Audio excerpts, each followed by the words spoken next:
Maria was a simple lady who grew up in a small town where people knew each other by name and smiled at strangers on the street. She lived a peaceful life, full of small joys, watering the plants every morning, helping her neighbors, and spending her evenings watching the sunset from her small porch. She was not rich, but she had something much more valuable: kindness, patience, and a heart full of love. Her life changed when she met Ethan Cole, a charming man from the city who came to visit their town for business. Ethan was everything Maria was not: confident, powerful, and incredibly successful. He owned several companies and was known as one of the youngest CEOs in the country. When Ethan first saw Maria, she was serving food at a community event, helping everyone with a warm smile. There was nothing fancy about her, yet something about her calm nature and gentle eyes caught his attention. At first, Maria didn't know who Ethan was. To her, he was just another visitor who needed directions or a friendly chat. But Ethan found peace in her simplicity, something he rarely experienced in his busy, competitive world. He started visiting her town more often, finding reasons to talk to her. Slowly, friendship turned into love. Despite their differences, they understood each other deeply. Maria taught him patience, and Ethan taught her confidence. When Ethan proposed to her, Maria was surprised. She had never imagined a man like him would want to marry someone as ordinary as her. But Ethan told her, "You're not ordinary, Maria, you're real. You're the kind of person money can't buy." Those words stayed in her heart forever. Their wedding was small but beautiful. Maria wore a simple white dress, and Ethan couldn't take his eyes off her. He promised her a life full of love and respect. After marriage, Maria moved to the city, into a world of luxury she had never known before. Ethan owned a grand 5-star hotel, tall glass walls, marble floors, and chandeliers brighter than the stars.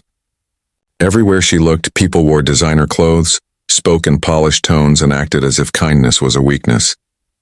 Maria felt out of place. She didn't understand the fancy lifestyle or the fake smiles that came with it. Still, she tried her best to fit in, not because she wanted to change herself, but because she wanted to support her husband's world. Ethan loved her dearly, but slowly, his work began to consume him. He would leave early and return late, always on his phone, always busy. Maria didn't complain. She believed in his dreams. She spent her days taking care of their home, reading books, and sometimes visiting the hotel to surprise him. The staff knew she was the CEO's wife, but many of them looked down on her. They whispered behind her back, calling her the village girl. Maria ignored it. She was too kind to answer cruelty with anger. Even though her life was comfortable, she sometimes missed her old town. The smell of rain, the sound of children playing, the warmth of real friendships. In the city, everything felt cold and artificial. She longed for simple things: a walk in the park, cooking her favorite meal without feeling judged, talking to people who didn't care about her husband's status. Ethan, on the other hand, had no idea how lonely she was becoming. He believed giving her luxury meant giving her happiness. But Maria didn't need luxury. She needed time, love, and attention. She had everything money could buy, yet what she wanted most was her husband's presence. Despite all this, she never stopped loving him. Every night she would wait for him with dinner ready, even if it turned cold. She believed one day things would get better, that he would notice how distant they had become. Her heart was full of hope, and that hope kept her going. Whenever she visited Ethan's hotel, she looked at the people working there and thought about how much effort it must take to keep everything perfect.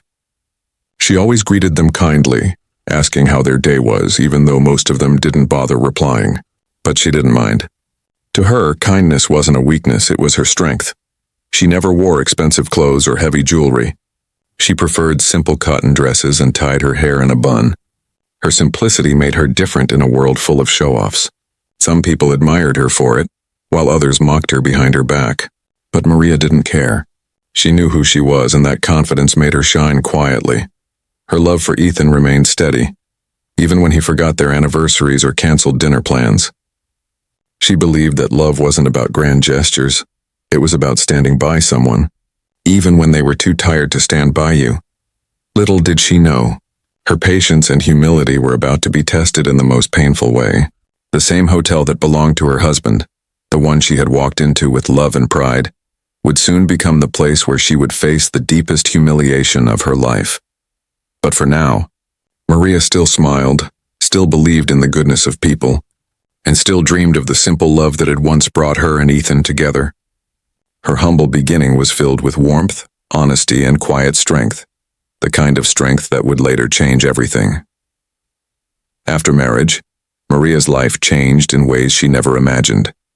The quiet mornings of her small-town life were replaced by the constant hum of city traffic and the endless ringing of phones in their penthouse apartment. Ethan's schedule was packed with meetings, business trips, and high-end events. The same man who once made her laugh over a cup of tea now barely had time to look her in the eyes. At first, Maria tried to understand. She told herself that he was just busy building their future. She believed that his hard work was for both of them. Every morning she would wake up early, prepare breakfast, and wait for him to join her. But he was always rushing out with his laptop in hand, saying, "Sorry, love, I'll eat later." He rarely did. Days turned into weeks and weeks into months. Maria started spending more and more time alone. She explored the city, went shopping, or read books in her room, but none of it filled the quietness in her heart. The luxury around her felt empty.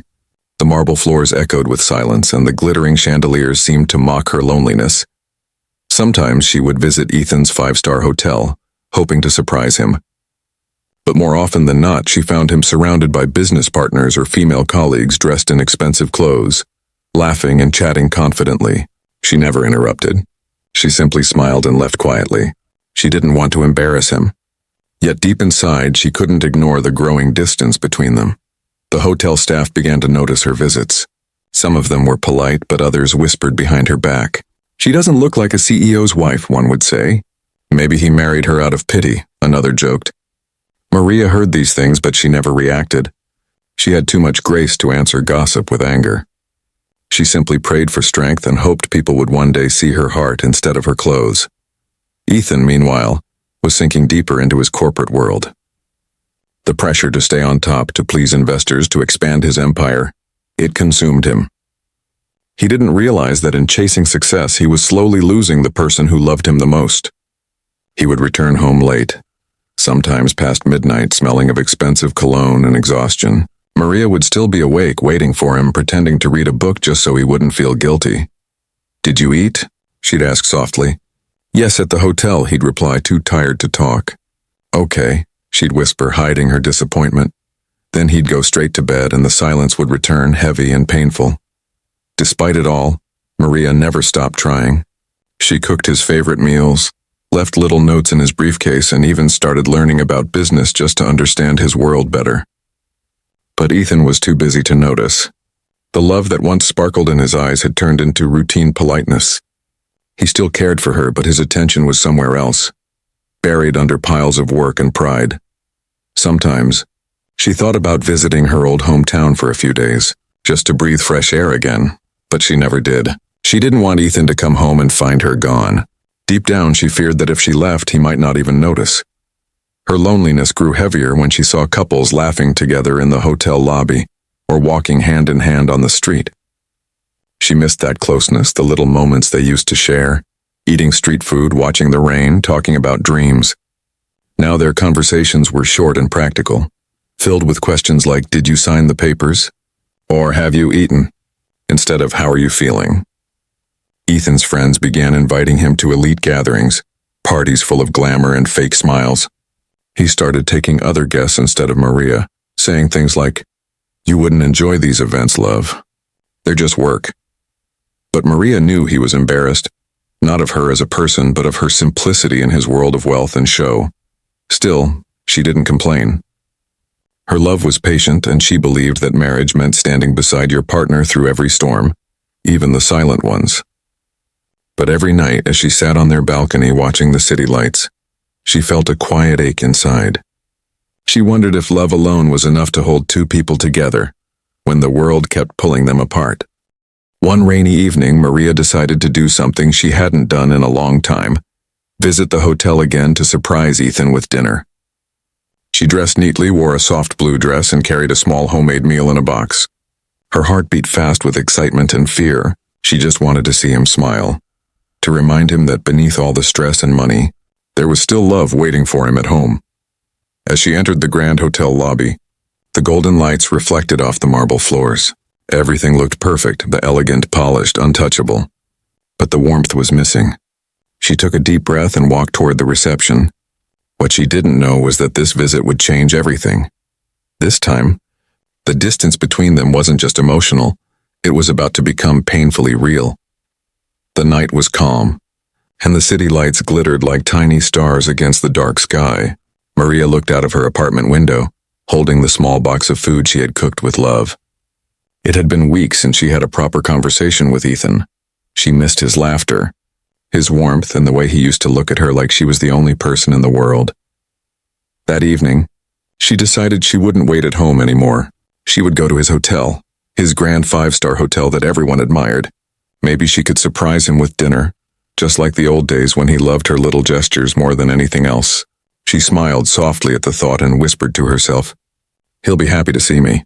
She wore a simple floral dress, the same one Ethan had once said made her look like spring.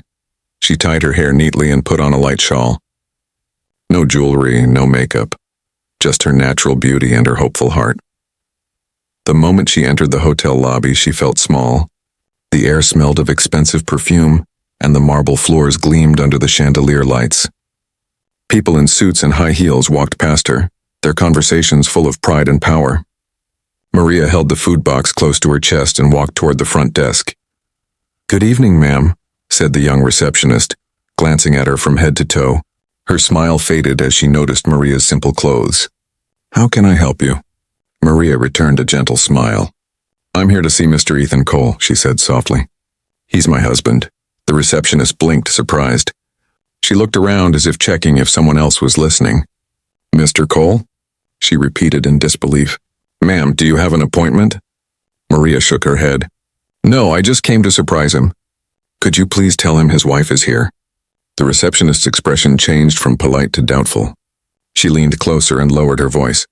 "Ma'am, are you sure you're talking about our Mr. Cole, the CEO?"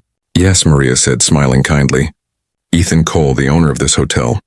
For a few seconds there was silence. Then a quiet chuckle came from another staff member standing nearby. "His wife? Are you serious?" he whispered to his colleague. The receptionist tried to stay professional, but her tone turned sharp. "Ma'am, I think you're mistaken. Mr. Cole is very busy. We can't just let anyone claim to be his wife and disturb him." Maria's smile faded slightly, but she stayed calm. "I'm not mistaken," she said softly. "He's my husband. Please just tell him I'm here." A few guests waiting in line began to watch. Their eyes were full of curiosity, some even amusement. Maria could feel the heat rising in her cheeks, but she tried not to let it show. "I'm sorry," the receptionist said with a fake smile, "but I can't disturb Mr. Cole for this. Please step aside. We have other guests." Before Maria could respond, a security guard walked up. "Is there a problem here?" he asked. "This woman claims to be the CEO's wife," the receptionist said, rolling her eyes slightly. The guard looked at Maria with suspicion. "Ma'am, do you have any ID?" Maria opened her small purse and handed him her card, which clearly said Maria Cole. But the guard barely looked at it before handing it back. "Anyone could print this," he said bluntly. Maria's throat tightened. "Please," she whispered, "just call him once. He'll confirm everything." But the staff didn't believe her. A few guests nearby were now whispering, some even laughing quietly. To them, she looked like an ordinary woman making up a story. The receptionist sighed impatiently. "Ma'am, you need to leave. We can't allow disturbances in the lobby." "Disturbances?" Maria repeated softly, her eyes glistening with tears. "I just wanted to see my husband." Before she could say more, the security guard gently grabbed her arm. "Please, ma'am, let's not make a scene. You need to step outside." Maria tried to resist. "Wait! Please, just let me." But her voice was drowned by the murmurs of people watching. The guard escorted her toward the glass doors, ignoring her trembling hands and pleading eyes. She stumbled slightly, the food box slipping from her fingers and falling to the floor. The lid popped open, spilling the neatly packed dinner she had made for Ethan. Gasps and soft laughter filled the air. Someone whispered, "Poor woman. She must be crazy." Another said, "What kind of wife dresses like that?" Tears rolled down Maria's cheeks. She didn't care about the food or the laughter. All she wanted was to tell Ethan she loved him, that she missed him. But now, standing outside the hotel under the cold night sky, she felt completely invisible. Her hands trembled as she picked up the fallen box. Her heart ached not from anger but from deep sadness. She looked through the glass doors one last time. The same hotel that her husband built with pride had just thrown her out like she didn't belong there. She whispered softly to herself. He would never let this happen. If only he knew. The wind blew against her shawl as she stood alone on the sidewalk, lost in disbelief and pain. She didn't realize that fate was already turning, that in just a few minutes, everything inside that grand hotel would change forever. Because Ethan Cole, the man everyone respected and feared, was about to find out what had just happened to his wife. And when he did, his world would explode with fury. The night air was cold, but Maria's heart burned with humiliation. She stood outside the grand glass doors of her husband's five-star hotel, clutching the half-spilled food box to her chest. The warm meal she had cooked with love was now scattered across the marble steps, a painful symbol of how her love had been thrown away too. Her hands trembled, and her lips quivered as she tried to hold back her tears.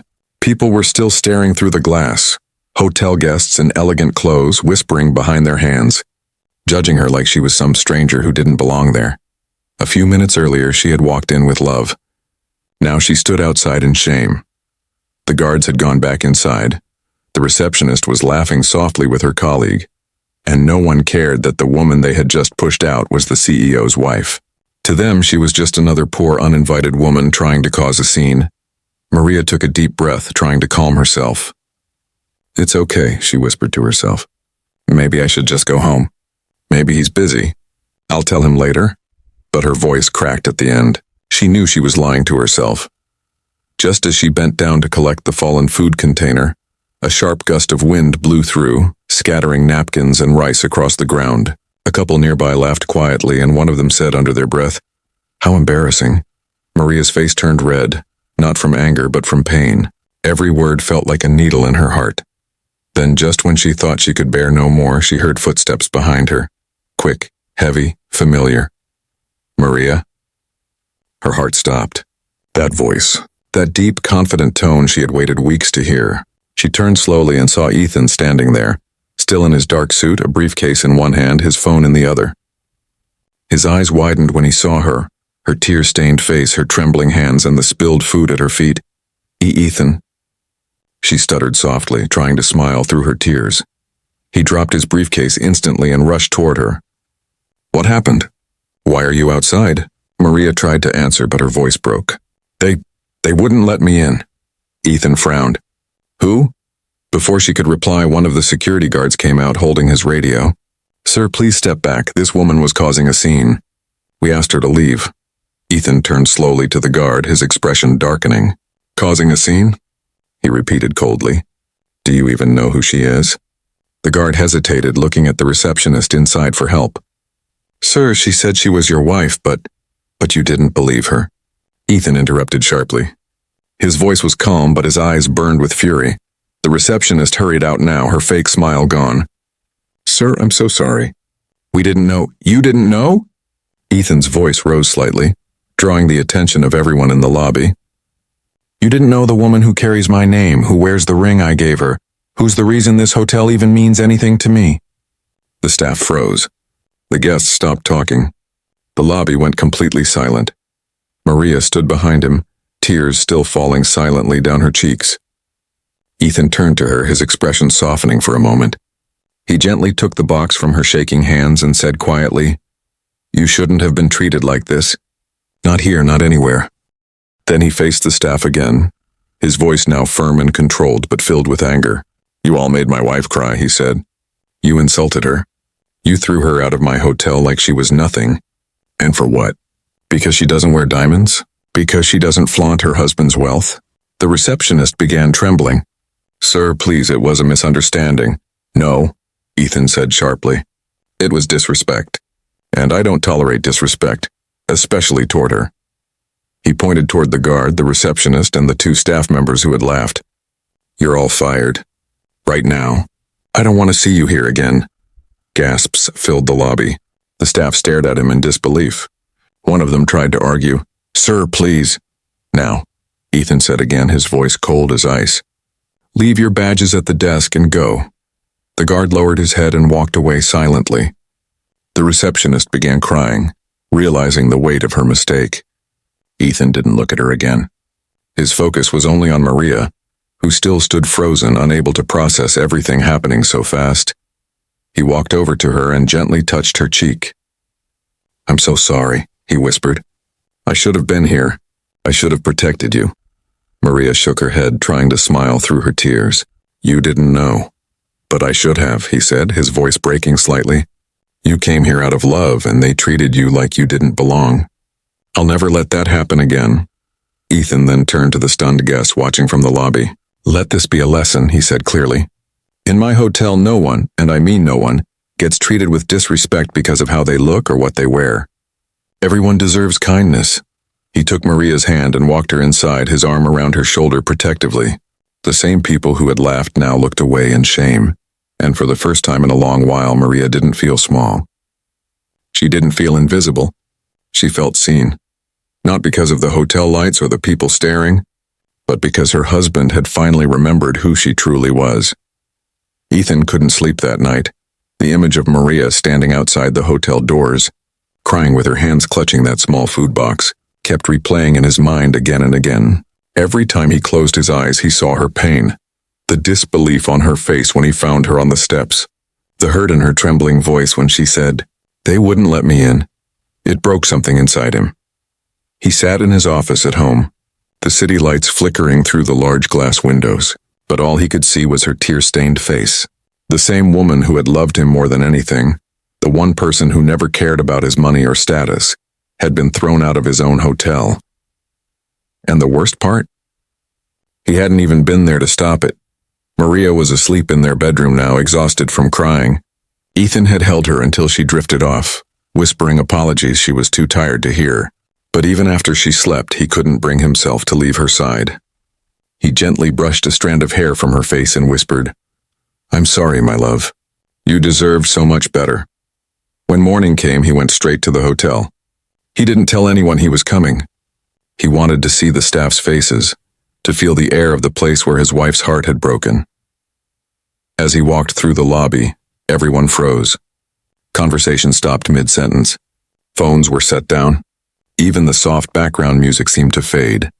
Ethan's presence was powerful, tall, calm, but his eyes were dark with anger. The general manager, Mr. Lewis, rushed toward him nervously. "Sir, good morning." "We didn't expect," Ethan raised a hand. "I'm not here for a meeting," he said coldly. "I'm here to find out what kind of place I've built. A hotel that throws people out based on how they dress." Mr. Lewis swallowed hard. "Sir, we heard about the incident. I'm so sorry. It shouldn't have happened. The staff involved—" "They're gone," Ethan interrupted. "I fired them last night." "Yes, sir," Mr. Lewis said quickly. "We'll make sure what?" Ethan's voice was calm, but every word carried weight. "That this doesn't happen again? That you pretend to care about customers while judging them by their clothes?" Mr. Lewis lowered his head, speechless. Ethan walked around slowly, his eyes taking in every corner of the lobby. It looked beautiful. Marble floors shining, gold decorations, guests sipping coffee. But to him it felt hollow.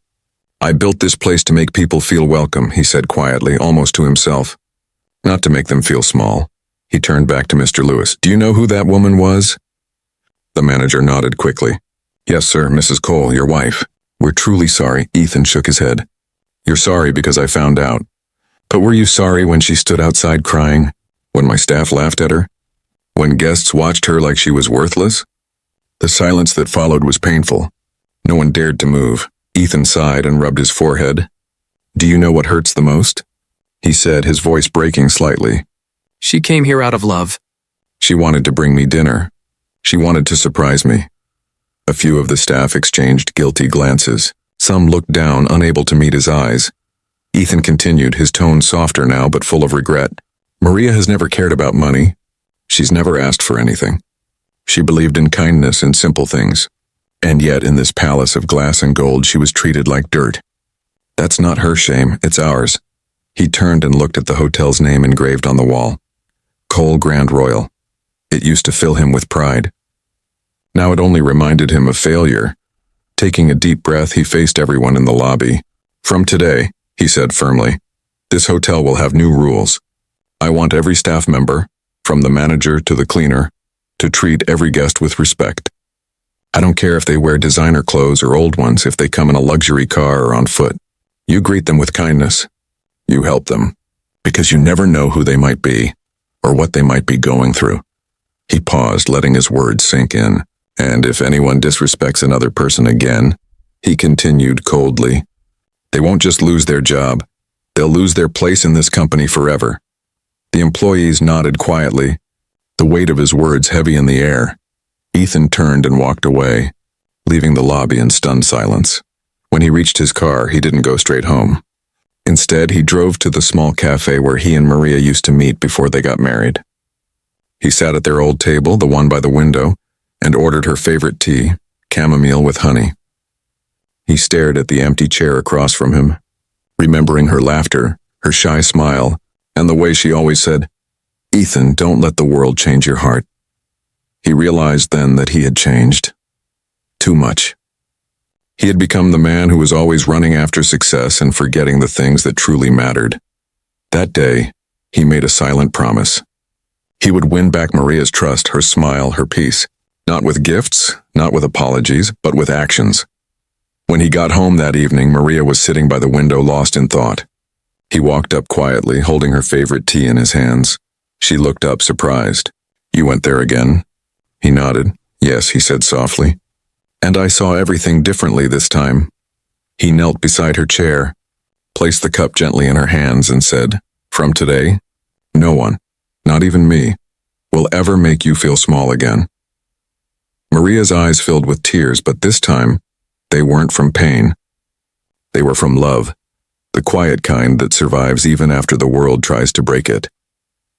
The next morning, the sky was painted in soft shades of gold and gray. The city was waking up, but Ethan Cole had already been awake for hours. He sat by the window of his office, his hands folded under his chin, his mind heavy with everything that had happened.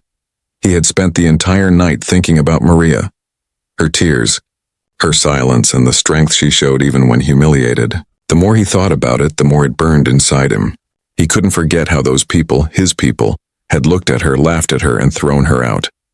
He realized something important. Money can build hotels, but not respect.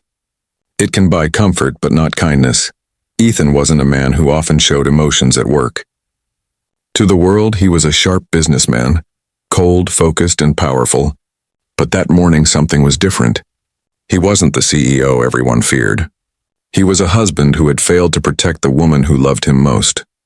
When he entered the hotel later that day, every employee stood straighter. His presence filled the air like thunder before a storm. The whispers stopped, and even the ticking clock seemed to grow quiet. "Good morning, Mr. Cole," the general manager said nervously, walking beside him. "We've taken care of everything." Ethan interrupted him calmly. "No, you haven't, not yet." He walked to the center of the lobby where everything had happened, the very spot where Maria had stood crying as people laughed. He looked around at the polished marble floors, the shining chandeliers, and the silent faces watching him. "This place," he began softly, "was built with pride. But somewhere along the way we lost the reason why it was built." The staff exchanged glances, unsure what he meant. Ethan continued, his tone calm but full of emotion. "Yesterday my wife came here with love. She brought me dinner, and you all threw her out." His words echoed through the lobby, sharp as glass. A wave of guilt spread across the staff. Some looked down, some pretended to adjust their uniforms, and some stood frozen,